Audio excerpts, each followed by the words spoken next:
Demikian juga Bobi. Insya Allah kita doakan ke Medan. Jangan biarkan dia mengacak-acak Republik ini. Assalamualaikum warahmatullahi wabarakatuh.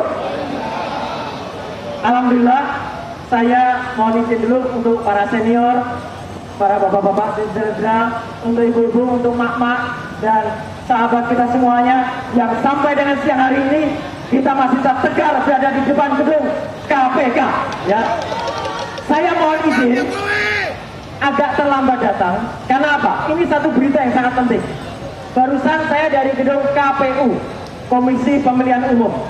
Alhamdulillah, berkat doa teman-teman semua, berkat doa senior semua, saya dan tim sudah berhasil mendapatkan salinan ijazah palsunya Jokowi. Secara resmi. Dan segera kita analisis, kalau itu sama dengan yang kami teliti, maka kami tidak bisa dipidana karena penjualan ijazah itu palsu. Kami sudah dapat tadi resmi dari KPU dan segera akan kita lakukan uji ELA, Error Level Analysis. Artinya laporan kita dilanjutkan ya. Laporan kita harus dijalankan kembali di badan skrip. Itu yang pertama. Ya, kami tahu kami tidak mungkin jalan tanpa doa dan restu dari Bapak Ibu semua. Terima kasih atas doanya semuanya. Yang kedua, saya berada di depan gedung KPK.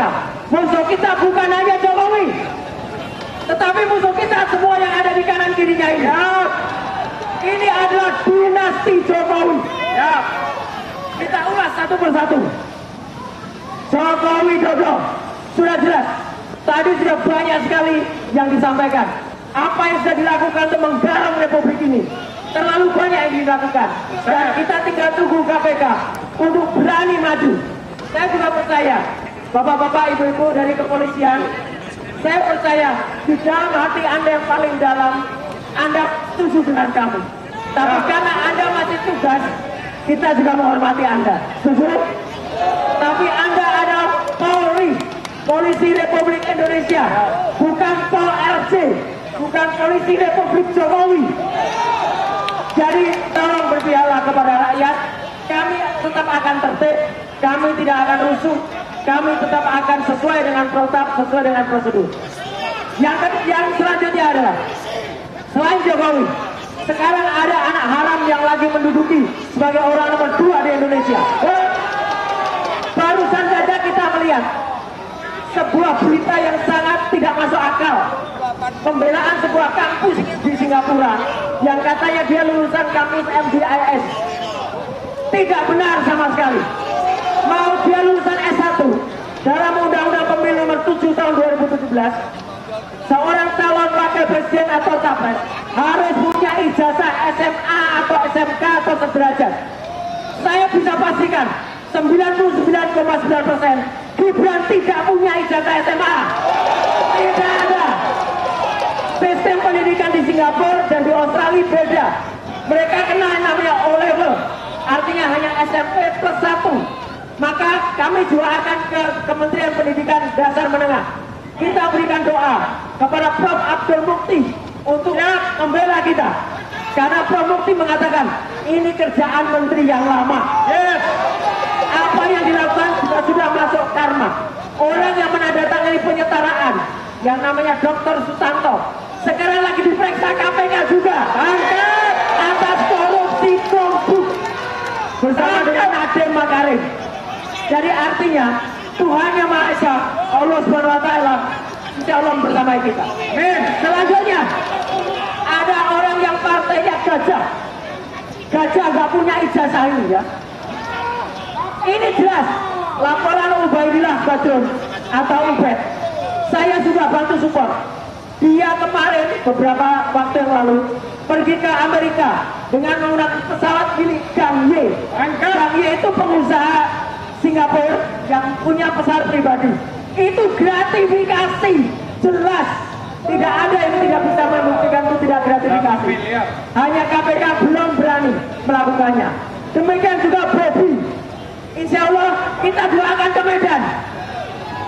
Jangan biarkan dia mengacak-acak Republik ini. Sekarang teman-teman Aceh dilarang masuk Medan. mobil-mobil BL nggak boleh masuk BK. Ini apa-apa merusak NKRI. Dan Bobi itu telah melakukan tindakan separatis. Artinya memecah belah. Jadi untuk Pak Prabowo, jangan biarkan terjadi seperti pengambil alihan 4 pulau kemarin dari Sumatera Utara ke Aceh. Jadi sekali lagi Bapak Ibu semua, tetap tegakkan semangat kita. Tetap selalu berdoa kepada Tuhan Yang Maha Esa, kepada Allah Subhanahu Wa Taala. Jokowi dan kroni-kroninya dan dinastinya harus kita kirim untuk masuk dan diperiksa oleh KPK. Ya, tunggu. Merdeka, merdeka. Adili Jokowi, maksulkan Gibran.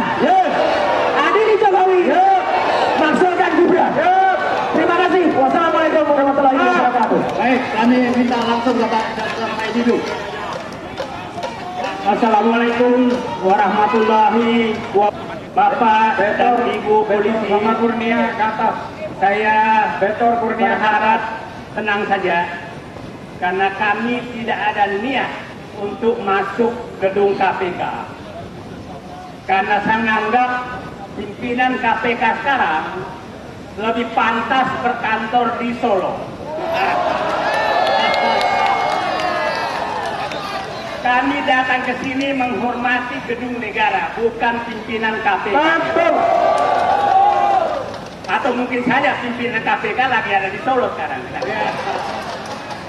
Jadi tidak ada keinginan kami ketemu. Karena yang kami menuntut diadili adalah sponsor utama pimpinan KPK sekarang. Itu yang kita minta adili. Jadi nggak mungkin lah kita minta tolong kepada yang ditugaskan kepada mengadili sponsor utamanya. Jadi ini hanya menghormati gedung negara, gedung rakyat. Ya, pasti pertanyaannya, terutama termo menyatakan apa sih salah Joko Widodo sehingga perlu diadili? Apa salah korupsi Joko Widodo? Katanya tidak terbukti. Tidak ada bukti. Saya akan ceritakan. Saya selalu mengemukakan contoh koordinator pencuri sapi di kampung saya waktu kecil.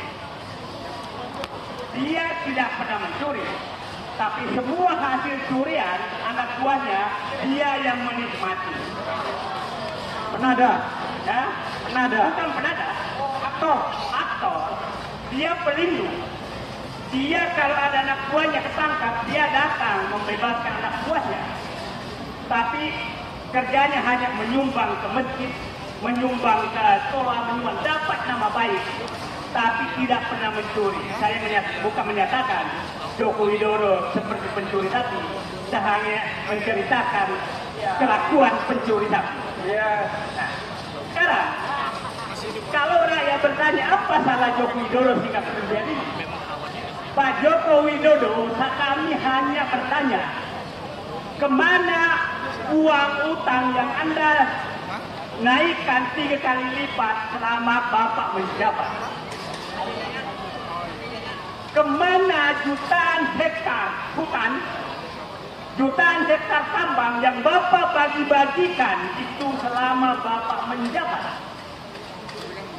Pak Joko Widodo melepaskan hutan di periode pertama itu hampir 3 juta hektar. Menterinya adalah Zulkifli Hasan. Yang kedua, hampir 3 juta hektar juga, menterinya adalah Siti Nurbaya. Pertanyaan saya yang kedua, Pak Joko Widodo, kenapa harga pembangunan jalan tol selama Bapak menjabat naik 3 kali lipat? Itu kemana uang? Siapa yang menikmati itu? Pak, kemana bansos-bansos yang Bapak itu ratusan triliun? Oke? Kemana tambang-tambang yang jutaan hektar yang Bapak serahkan ke Cina? Oh, iya.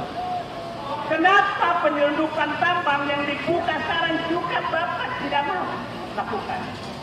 Pak Joko Widodo, kemana uang rampokan Jiwasraya, Asabri, BTN, Simak, korupsi korupsi yang terjadi di rezim Joko Widodo, mohon maaf, itu dilakukan dan pelakunya adalah geng Sul.